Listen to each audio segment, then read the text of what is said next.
Vamos a comenzar. Estoy seguro de que las expectativas son altas y van a ser cubiertas perfectamente bien por nuestros expositores, que además son de primera línea. Quiero destacar desde luego que el tema del arbitraje comercial es un tema absolutamente importante en nuestra actualidad. Es uno de los mecanismos de solución de controversias que más ha crecido exponencialmente en el mundo y que al día de hoy forma parte de ya no me atrevo yo a decirlo como un método alternativo, sino ya un método esencial de solución de controversias en el mundo. Además, desde la perspectiva académica también hay que destacarlo, el arbitraje forma parte de esas áreas en donde los abogados hemos tenido la posibilidad de tener mucho mayor proyección internacional. Es una de esas áreas uniformes en el mundo. El arbitraje, las reglas procesales del arbitraje son iguales en México, en Estados Unidos o en la India.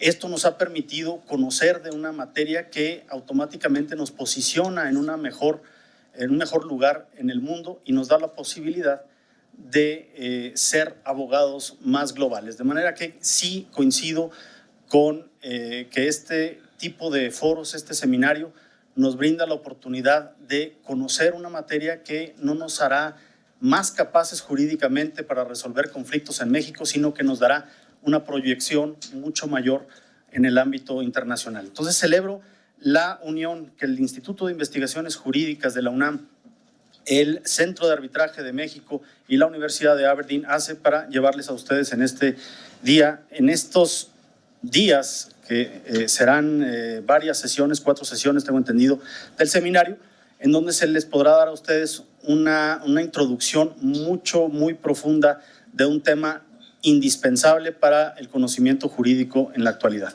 Quiero saludar con mucho gusto a mis compañeros en la mesa y agradecerles la participación en este foro. En primer lugar, de mi izquierda a derecha, a René Irra de la Cruz. Bienvenido, René. Cecilia Flores Rueda también, bienvenida, muchas gracias. Por supuesto, ya lo dije aquí, a Silvia Sámano, coordinadora de este foro. Y por último, y no menos importante, a la doctora Julieta Ovalle, la maestra Julieta Ovalle Piedra. Bueno, sin más, le voy a dar la palabra a Silvia Sámano para que dé una breve introducción antes de dar la palabra a nuestros expositores. Muchas gracias. Gracias, muchas gracias, doctor. Buenas tardes a todos. Honestamente, para mí es un enorme gusto estar aquí en el Instituto de Investigaciones Jurídicas y haber logrado que el Centro de Arbitraje de México, junto con la Universidad de Aberdeen, hayamos logrado esto.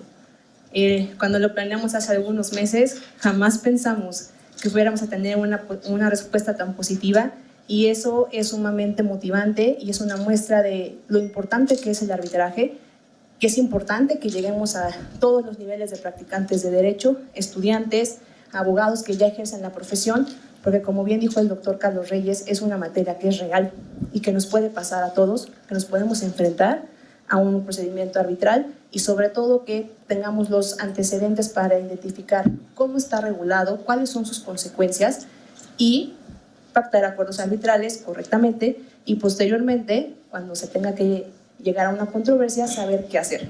Entonces, nuestra intención en este seminario es dar una primera introducción amplia al arbitraje.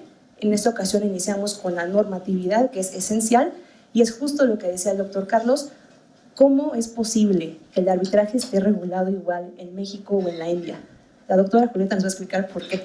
Y de verdad eso es empodera al arbitraje como ninguna otra manera de solución de controversias, y esperamos que nuestra pasión por el tema y gusto se los podamos compartir para que también ustedes se unan, practiquen, pacten cláusulas arbitrales y vean que es un procedimiento eficiente, certero y debidamente regulado. Entonces, yo represento al Centro de Arbitraje de México. Nosotros brindamos los servicios de administración de arbitraje, damos cursos, seminarios, todo tipo de asesoría, y finalmente es una de las instituciones que representa el arbitraje en nuestro país. Adicionalmente, en esta ocasión soy la representante de la doctora Gloria Álvarez.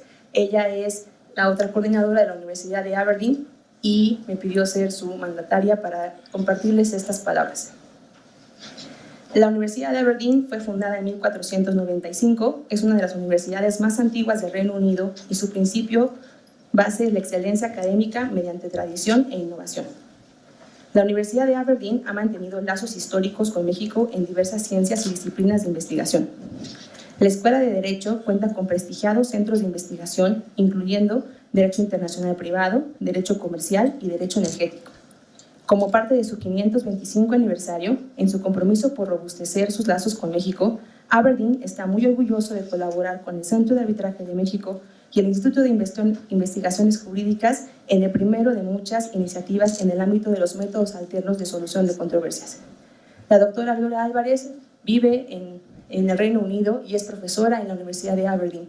En esta ocasión no pudo viajar a México, pero va a venir aquí en abril, y entonces yo estoy segura que le dará mucho gusto saludarlos presencialmente. Con eso cierro la introducción e inicio con la introducción de nuestros ponentes, que como bien lo refirió el doctor, son personas sumamente reconocidas en la materia, que tienen experiencia como árbitros, como abogados de parte, como profesores de arbitraje. Entonces, sin duda, no pudimos invitar a mejores exponentes del arbitraje nacional que quienes nos acompañan aquí en la mesa. La dinámica que vamos a abordar en la sesión es: cada uno de nuestros ponentes nos va a exponer un tema de manera conferencial, y posteriormente abriremos el piso para que ustedes puedan plantearnos las preguntas que les surjan. Entonces, si tienen duda, pues apunten para que no se les olvide y así hacer que la sesión sea mucho más dinámica. Y voy a presentar a nuestra primera ponente. Ella es la maestra Julieta Ovalle Piedra, quien cuenta con más de 18 años de experiencia en litigio mercantil, administrativo, civil, familiar y en materia de amparo. Asimismo, ha fungido como árbitro y abogada de parte en diversos procedimientos arbitrales, institucionales y ad hoc, nacionales e internacionales, y como experta en derecho mexicano ante tribunales extranjeros. Fue incluida en el ranking Chambers Latin America 2018, de Chambers Global Guide de 2018, 2019 y 2020, y en la edición 2019 de la guía de Best Lawyers in México, en el ranking de Who is Who Legal 2019 y en la lista de Mexico's Best Arbitrators 2019, publicada por Leaders League. Por su práctica en arbitraje, así como en el número de abogadas más influyentes en México en la revista Foro Jurídico del 2018. Es licenciada en Derecho con mención honorífica por la Universidad Nacional Autónoma de México. Cuenta con una maestría en Derecho con mención honorífica en la Universidad Sorbona de París, un diplomado en Derecho Empresarial en el ITAM, diplomado en Derecho Norteamericano por la Universidad de Washington y especialidad en Derecho de la Unión Europea por la Universidad Iberoamericana. Es profesora de arbitraje y Derecho Procesal Arbitral en la especialidad de Mediación y Métodos Alternos de Solución de Controversias y de Régimen Jurídico de Compraventa Internacional de Mercaderías y Arbitraje Internacional de la especialidad en Derecho de Comercio Exterior. Ambas imparten en la División de Estudios de Posgrado de la Facultad de Derecho de la UNAM. Asimismo, es profesora del Diplomado en Comercio Internacional y en el Diplomado de Arbitraje Comercial Internacional que imparte la Escuela Libre de Derecho con la Cámara de Comercio Internacional.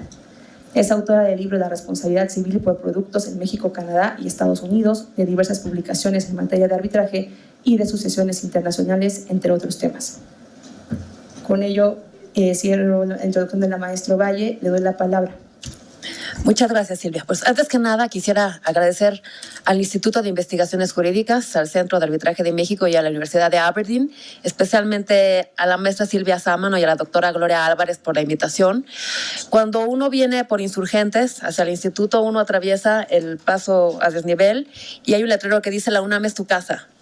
Y me conmovió profundamente porque exactamente en eso venía pensando, que la UNAM es mi casa. Yo soy egresada de la Facultad de Derecho, mi papá es investigador aquí en el instituto, yo corría por estos pasillos, cada domingo estoy aquí en la sala en el Zahualcóyotl, entonces realmente me siento en mi casa y estoy feliz de estar aquí el día de hoy para compartir un poco de mi experiencia y de lo que sé sobre este tema. y además que haya tanta gente, muchas felicidades por la convocatoria. Y me toca hablar de un tema muy bonito, que es el marco normativo internacional del arbitraje. Este marco es el que nos da este sistema arbitral que ha sido tan exitoso, que tanto promocionamos y por el que estamos el día de hoy aquí.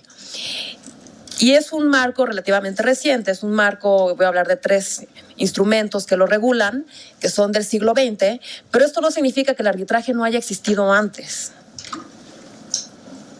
Hay una frase muy bonita de un artículo, más que una frase es un párrafo, pero no es esta, por eso no le cambiaba todavía.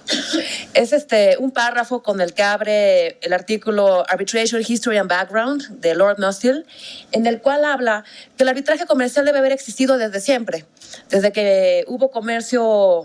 Debe de haber habido arbitraje porque siempre cuando hay comercio hay disputas y pues el arbitraje es un medio lógico, un medio racional para resolver estas disputas en lugar de que se agarraran a trancazos o al uso de la fuerza.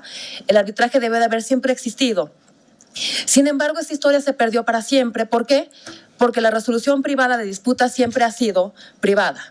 Entonces no es que tengamos anales del arbitraje durante los tiempos antes de Cristo. Tenemos referencias en la Biblia al arbitraje, del juicio de Salomón. Hay varias referencias, pero como tal la historia del arbitraje antigua se ha perdido. Como les decía, tenemos referencias y hay una frase que me gusta mucho de Maximiliano I, de un edicto imperial, es de 1508, y decía: nadie está mejor cualificado para juzgar las controversias de los comerciantes y su comercio que otros comerciantes expertos. Entonces, el arbitraje siempre ha sido un medio alternativo de solución de controversias para los comerciantes, pero ¿cómo es que finalmente contamos hoy en día con un sistema internacional que nos permite, como decía Silvia, arbitrar en México con alguien de India que nos estemos entendiendo? Porque eso es lo que existe ahora, es un sistema que le llaman... Francisco González de Cosío siempre da esta cita y me dice el autor en cada conferencia que le pregunto, pero se me olvida, pero hay una frase que dice que hay un derecho común del arbitraje, un jus comune del arbitraje, porque son normas que son las mismas para todos. Arbitramos ya a nivel internacional de la misma manera y esto es un derecho, una especie de derecho común. ¿Cómo es que surge este sistema? Y aquí les traigo estas diapositivas, esas fotografías. En 1900, imaginemos el mundo. Estaba la Feria Universal en París, estaban festejando la electricidad, el pabellón de la electricidad, la gente maravillada con las lámparas eléctricas, había una escalera eléctrica, creo que fue la primera que se hizo, la Torre Eiffel, todo era positivismo, optimismo, el mundo solamente iba a mejorar. Y unos años después, 1914, viene la Gran Guerra. Una guerra terrible, un nivel de destrucción que no se había visto antes, guerras de destrucción, bueno, en esa época no eran la bomba atómica, pero con las metralletas, era una guerra moderna que mató a más gente que nunca en Europa. Y la humanidad hizo una reflexión, que había que hacer algo para lograr la paz mundial y que no volviera a haber una guerra de este tipo. Y entre una de las cuestiones que se pensó sería crear una sociedad de naciones. Es un organismo internacional que se creó en 1919 y que tenía como objetivo establecer las bases para la paz y la organización de las relaciones internacionales. Y uno de los instrumentos que creó esta sociedad de naciones fue precisamente un instrumento para el arbitraje. ¿Por qué? Porque se pensó que si había mecanismos para solucionar controversias entre comerciantes, pues esto ayudaría a su vez a contribuir a la paz en general. El arbitraje no es que sea la panacea, no es da la paz mundial, pero sí ayuda. Si recordamos, incluso hubieron guerras por problemas de comerciantes, ¿no?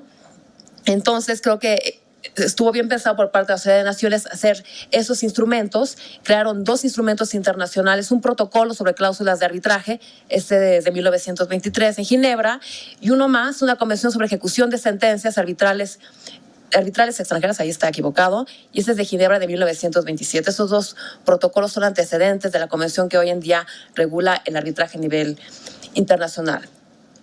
¿Qué pasó? Pues la humanidad, como ya saben, no reflexiona, y viene la Segunda Guerra Mundial. Y la guerra todavía es peor. Algo pasó, la Sociedad de Naciones no funcionó. No fue culpa del arbitraje, obviamente, pero bueno, otra vez la humanidad no reflexiona. Se dieron cuenta que la Sociedad de Naciones no había funcionado y ¿qué pasa? Se crea la Organización de las Naciones Unidas. Con la Conferencia de Yalta, cuando termina la Segunda Guerra Mundial, nace la Organización de Naciones Unidas en 1945 y es una asociación para facilitar la cooperación en asuntos como el derecho internacional, la paz y la seguridad internacional, el desarrollo económico y social y los asuntos humanitarios y los derechos humanos. Obviamente todos supongo que han escuchado hablar de la Organización de Naciones Unidas y como ya lo hizo la Sociedad de Naciones en su ocasión, también de las reflexiones que hizo es que había que dotar de un instrumento que fuera más eficaz que los dos instrumentos internacionales que ya les había yo mencionado, el Protocolo y la Convención de Ginebra de 1923 y 1927, porque no había logrado sus objetivos. Y juntos con esos, posteriormente, se redactaron otros dos instrumentos que han sido muy útiles para el marco normativo internacional del arbitraje, que es el Reglamento de Arbitraje de 1976, revisado en 2010, y la Ley Modelo de Arbitraje de 1985, revisada en 2006. Vamos a ver uno por uno de estos instrumentos. Para empezar, tenemos la Convención sobre el Reconocimiento y Ejecución de Sentencias Arbitrales Extranjeras de Nueva York, de 1958. Esta es una convención que se adoptó en el seno de la Organización de Naciones Unidas. Su objetivo era mejorar el régimen existente que había en materia de reconocimiento y ejecución de sentencias. Como les decía, estaba basado en estos dos instrumentos, el Protocolo de Cláusulas de Arbitraje de 1923 y la Convención para la Ejecución de Sentencias Arbitrales Extranjeras de 1927. Pero había algo que no funcionaba con estos dos instrumentos. ¿Y cuál era? Que había el requisito de doble exequatur. ¿Qué significa esto? Que para obtener el reconocimiento y ejecución de un laudo, era necesario probar que este laudo era final en el país que había sido emitido. No sé si alguien de ustedes tenga la experiencia de tratar de ejecutar una sentencia extranjera en México.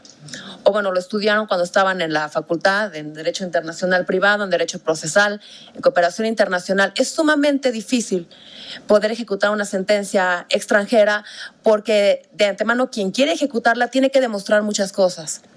Tiene que demostrar que ha causado cosa juzgada, que se notificó al demandado, que no viola el orden público, N requisitos. Y esto dificulta muchísimo este proceso. Esto pasaba también con los laudos arbitrales. ¿Y cuál es la magia? ¿Qué fue lo que hizo la Convención de Nueva York? Lo que hizo la Convención de Nueva York es que se quitó este requisito del doble exequatur. Lo que se hizo fue revertir la carga de la prueba para que fuera la persona que resiste el reconocimiento y ejecución que tuviera que demostrar unas causales limitadas, taxativas, para evitar este reconocimiento y ejecución.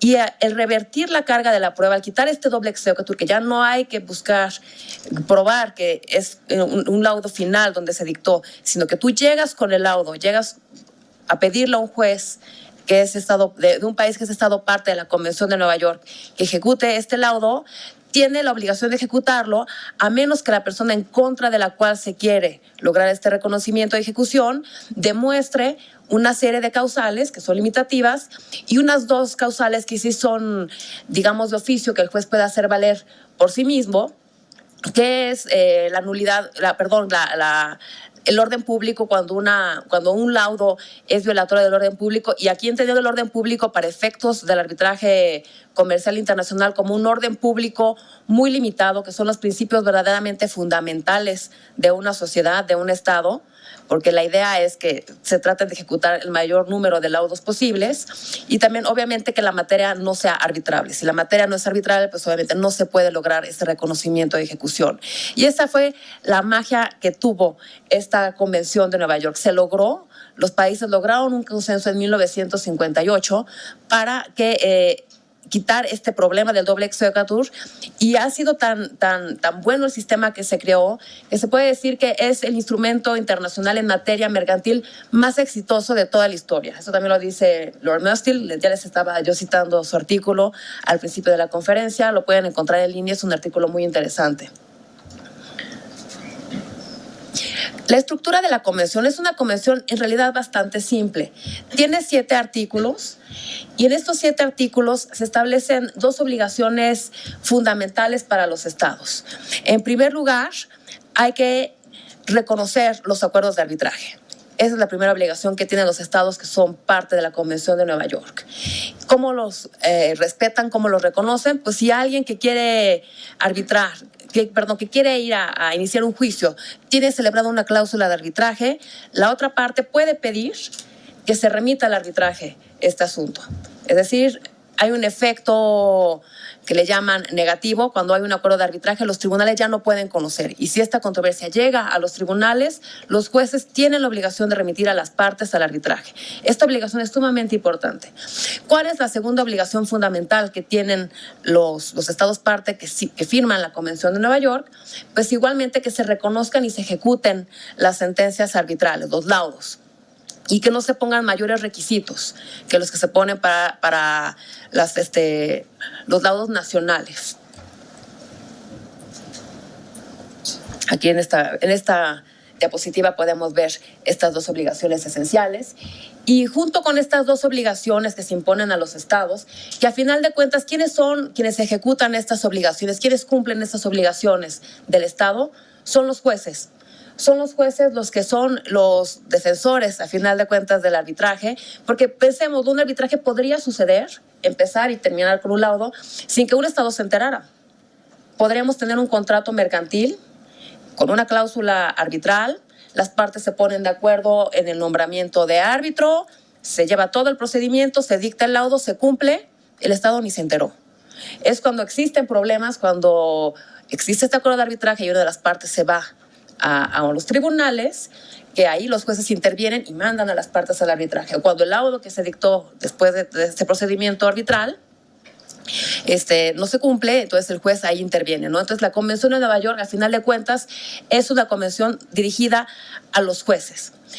Y junto con esas obligaciones que les decía, también hay otra, que los estados tienen que tomar una actitud en favor del arbitraje. Hay que buscar interpretar la Convención de Nueva York y las normas relacionadas con el arbitraje en pro del arbitraje, es decir, para tratar de rescatar los acuerdos de arbitraje y tratar de que los laudos se ejecuten. Entonces, que sean excepciones, en realidad, cuando no se respetan los acuerdos y cuando no se reconocen y ejecutan las sentencias arbitrales. México obviamente es parte de la Convención de Nueva York.